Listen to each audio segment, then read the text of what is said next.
Hello, welcome to Undisputed Boxing. We're back after a long break, about 3.5 weeks, I think.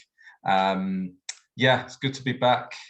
We never caught up following the Amir Khan Kell Brook fight. Obviously, our predictions went one way and the other. Yeah, if you're new to the channel, we are going to try and kind of ramp it up a little bit, try and get back to doing 2 or 3 a week. So yeah, apologies for the absence. But if you are new to the channel, please do hit the like and subscribe button. It really helps us out. How are we doing, Rick? Looking very smart. We've still not quite hit 100 yet. We're getting there, 87. So come on, help us push for that 100 this month. Yeah, that'd be really good. Yeah, that would be awesome. Yeah, well, let's get on with it. Amir Khan got absolutely demolished by Kell Brook. I have to say, like, I was actually really impressed with Kell Brook. I actually thought he looked really, really good. And I think that just tells me that he obviously didn't do the weight right against Terence Crawford because he looked dreadful. And that just made me think that I just thought, that was really the end of his career. But if there's actually potentially, maybe 1 or 2 fights left in Kell Brook, I think. But yeah, talk us through it. You break it down for us. Sorry, I'm just changing my angle slightly here. Could have done this before we started. I know. I watched it back the other day, and it's strange, because it was over in round 6, wasn't it? It only really, for me, he got demolished by the end, and he wobbled a few times, but he did have some success. When I look back, there's always like a kind of real strong narrative that usually comes out of a fight, and after 4 rounds, they were in the corners. If you go back to the commentary, they were speaking about it like it was still quite an open fight, that he had been wobbled, but he was kind of a bit back into it, and he'd had some success, but obviously 5 and 6 just fell apart for him. So after 4 rounds, it's strange. It was, I actually probably had it close to 2-2 after 4 rounds. Really? Yeah, because I think he had an awful start, Khan, obviously, but in the second round he did quite well. He actually, and it was good because of what he'd gone through in the first round. So I was like, fair play to Khan there. He's kind of won that round and come back. And I think Brook had the third, but then the fourth was quite tight. But there's an argument that you could have given it to Khan, and then after that it was but I only really saw the demolition from 5 and 6, and about halfway through 5, Khan he just suddenly went knackered. He just suddenly looked like he had nothing left. His hair was suddenly wet. He looked He looked like he'd just done a marathon. He was starting to mark up more.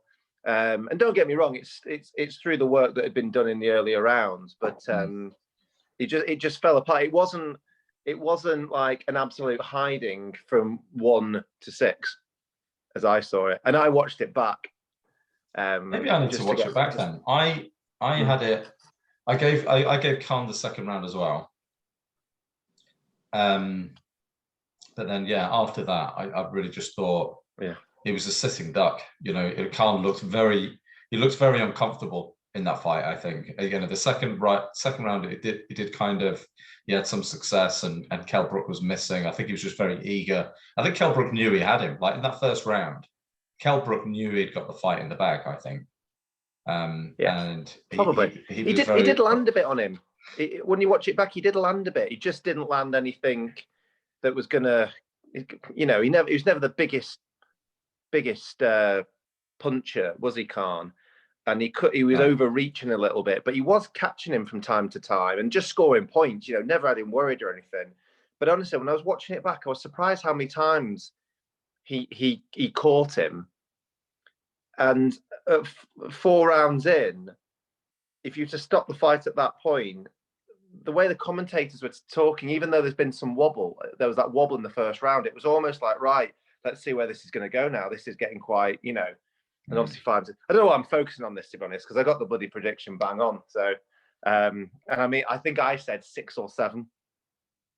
So you've got to ask yourself, what on earth were you predicting? Yeah. I don't know. I guess. I think you should just leave it there, to be honest. Sometimes you get it wrong. What can you say? We put our necks on the chopping. I'm still baffled. I was giving you plenty of opportunity to kind of backtrack on your prediction, but just the fact that you'd think you'd finish him early, just can't get my head around it. Yeah. I know. It's probably not my worst prediction ever, to be honest. I've had some pretty. It's up there, yeah, maybe.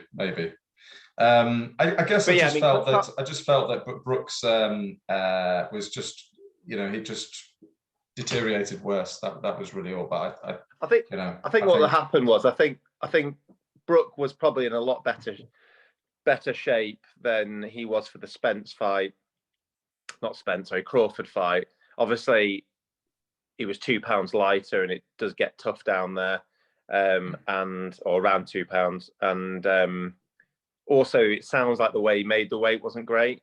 No. Yeah, I think that's a key thing as well. He didn't get as long to prepare, and he's been preparing for this for ages, and that came through, you know. And in the meantime, I don't think either me or you actually focused enough on the fact that Khan had not been in the ring for hardly any amount of, you know, 3 years or something like that.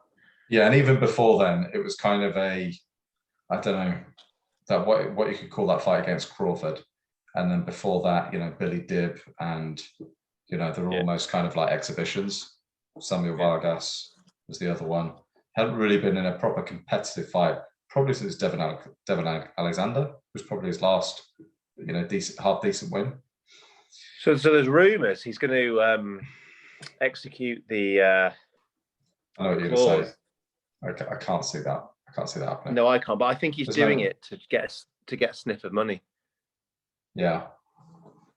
Well, which turn's gone no way, because I think he goes, if he executes the clause, then if he does want to fight anyone else, he'll have to pay him. Imagine that runs out after a period of time.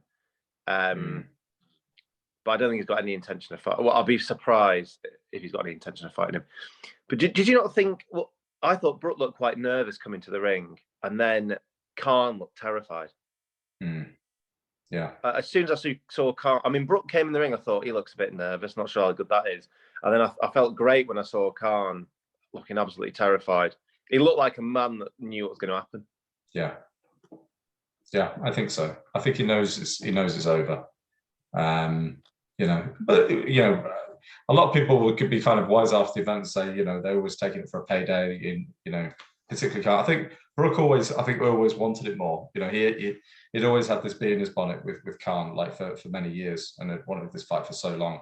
Whereas Khan, if the fight had been cancelled a week before, Khan would have been like, okay, not that bothered. Where it would have eaten away at Brook. You know, Brook was just, there was no way that Brook was going to lose that fight. I guess now, you know, post fight, looking at it now. But yeah, there we are. It's all over now. Can we stop talking about it? You live and learn. I think you've been having too many of those. Just to finish on this, what do you think Kell Brook does next? Because I think this is going to be quite interesting. I mean, I don't think he's going to be chasing for titles anymore. You know, yeah. What do you reckon he does next? I get the feeling he'll chat around a lot, be linked with fighters, but will probably never fight again. Really? I think so. I don't think the Eubank fight, I just can't see happening. I think he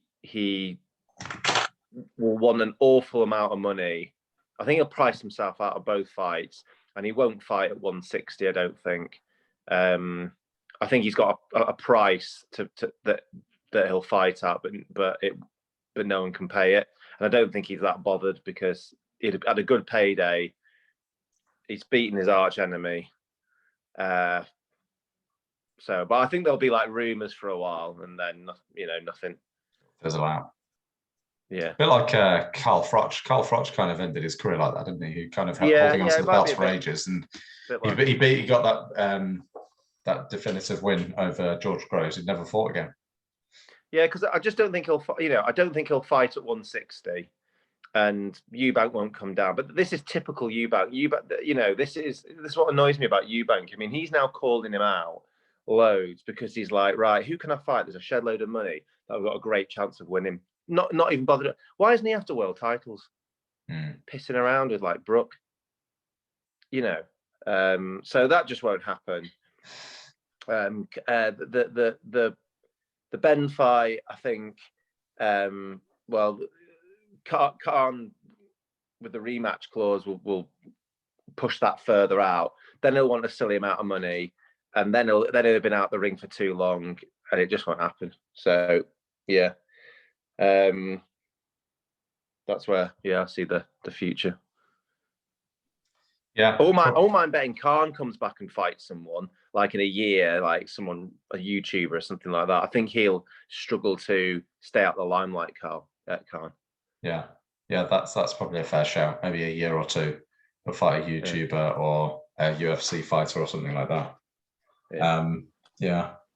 All right. Well, now that we've covered that, got that out of the way, let's move on to another prediction that I got terribly wrong, and that is Tyson Fury versus Dillian White. Oh well, hang a minute. Let's two things. One, let's finish the undercard, and let's do that on another video. Okay. All right. So just Natasha Jonas becomes world champion. Yeah. Going up 2 weights, and I mean, neither of us are experts on women's boxing, but when you go up 2 weights, you do. Was it 2 or 3 weights? I thought it was 2. Yeah, but you go up 2 weights. That's asking for a bit, it's quite insane. Actually, just ran right through it, just demolished it. It was, yeah, really entertaining. Yeah. So fair play to her. She's had 2, I think, attempts at being world champion and lost both. I think both on points, actually, wasn't it? Yeah. Quite narrow. And she suffered that early defeat. So I'm glad to see her do that. I mean, it's what you can do in women's boxing. It's not very. There's not tons of talent around, so you can easily just go up a few weights and pick someone off who's weak, But still, it needs, still need to go and do it. And then I saw Fraser Clark as well. I was quite interested to see him, and then I saw who they put him in with, which is no surprise. And honestly, I mean, I know people on their debut need easy touches, but I mean, they're just basically a punching bag. That guy. Yeah. It was a bit overdaft. Obviously, they spent a lot of money on the main event, but I don't know. I look at that and I just think you got to give him something, Yeah, I think what they did with Joe Joyce. I know he was managed by David Hay at the time, but when he started his pro career, he went in with somebody like half decent for his pro debut. I think it was Ian Lewison, wasn't it? Yeah, Joe Joyce. Well, yeah. And then the next few fights, I think in his first 8 fights, there was Bryant Jennings in there as well, I think. Well, I mean, they should be doing the same. They should be doing the same with Fraser Clark, really, because I don't think he's that young. Sure, he's in his 30s. His 30s, yeah. Early 30s, and he's got a wealth of amateur experience. And so when he fought that much, and Olympic bronze, I think. You're gonna have to stay. He's gonna have to go through the gears a lot. That's not a great gear to start with, basically. That's like 0 gear. But anyway, yeah, that was the card. Entertaining and always good to get a prediction. Pretty much bang on. All right. Yeah, we'll do another video now and another prediction that's looking not good. Okay. Yeah. Okay. Yeah. Let's wrap this one up. Thanks everybody for listening.